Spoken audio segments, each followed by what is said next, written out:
stack for free. Bitcoin stacks then. Why do you want to increase people's Bitcoin stack if you don't? I don't. Bitcoin is worth but it's holding still long? better than fiat. Look, Bitcoin is not as good as Ethereum, which is the reason Ethereum's outperformed it 3-1. You know who owns Bitcoin? A bunch of venture capitalists and scumbags. But you think it's the fucking, we're going to save politics with this shit. I'm not. Let me tell you who owns Bitcoin. At least I don't think I'm a scumbag. But You know who just drove the price up of Bitcoin over the last week? I do. Do you know who? It's a single guy. fuck, it doesn't matter. It's a market. It doesn't matter who drove the price of Bitcoin up? No, I thought you wanted to absolutely promote Bitcoin.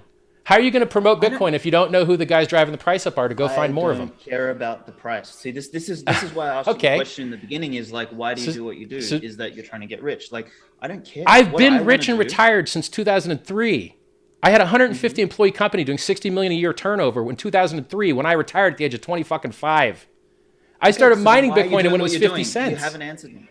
Yes, because I'm fixing everything. The reason I'm a self-help author, the reason I raised $27 million for charity, the reason I raised multiple billions of dollars for freedom of movement and freedom of speech is because I deeply care about these things. I've been rich and retired for decades, plural. I've run out of shit to buy. I have $5 million of watches I don't even set the time on. I'm wearing 2 of them to troll. This one's $1 million on its own. But this isn't what I actually care about. Unmute him. I can't unmute him. Richard, you muted on Zoom real quick. Sorry. I don't know what happened. Weird. Yeah, I don't know. Did I hit the button M or something? Yeah, I only have all this clown mode stuff to flex on people because it's what they understand. I have to charge and plug in my Louis Vuitton bags before the show. This is the just thing. to So what flex. you're doing- But this works. What you're doing doesn't work. You're telling people to sell their Bitcoin. You're telling people you don't care who buys it. You're telling people you Sell don't their care about the Bitcoin. price. That's all anyone cares about is the price. You're the weird one that's doing a bad job marketing Bitcoin.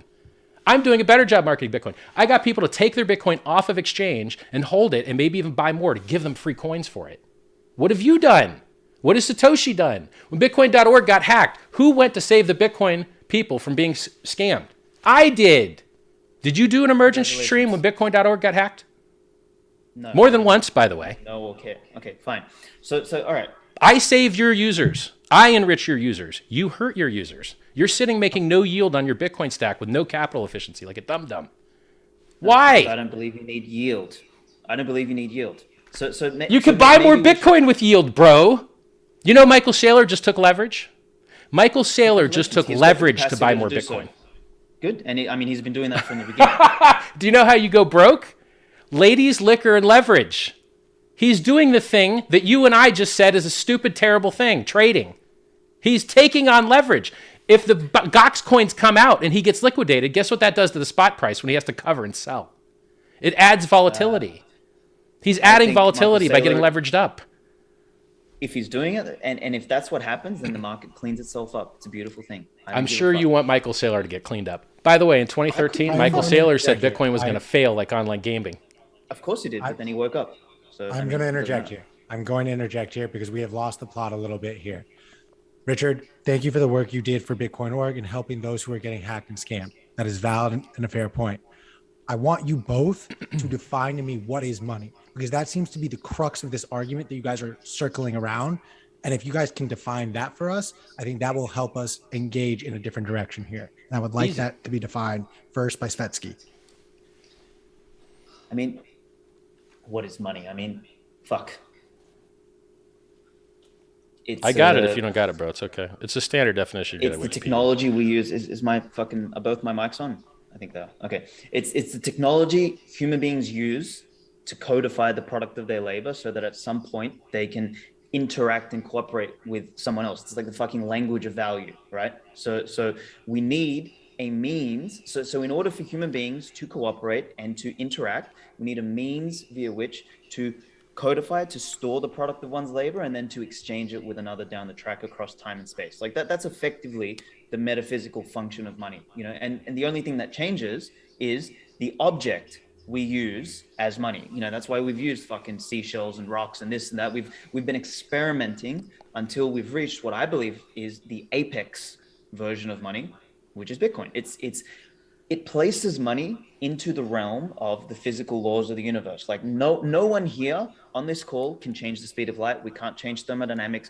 We can't change fucking shit. we also can't change Bitcoin's rules. And it's sort of that's the innovation to me. It's not about getting fucking rich. It's not about, making pumper fucking mentals. Like, that's not the premise here. Like, Bitcoin is about placing money outside of anyone's capacity to influence, control, manipulate. And as a result, it puts people on a level playing field. And I don't mean a level playing field for some fucking goal of equality. I mean that then people can actually compete fairly without fucking leeches being able to, who don't add value, be able to fucking enrich themselves at the expense of everyone else, which is the whole fucking problem of fiat.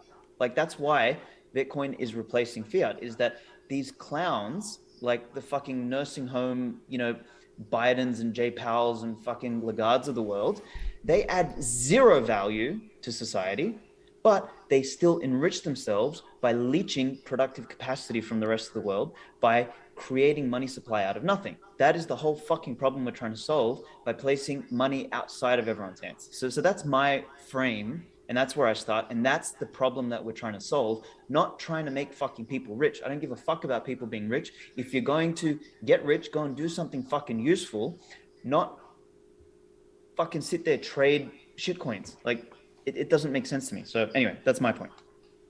Richard, same question to you. My pleasure. The standard definition you'll pull out of Wikipedia for what money is it's something that is durable. You can tell that it's not counterfeited. You can split it up into a bunch of parts. You have some hope that it maintains its value. It's scarce. So scarce, divisible, durable, that's all fine and good. But what we've seen is that everything that people call monies today suck. They're terrible. They have basically lifespans of 50 years, which are fiat currencies. They all go to zero over time.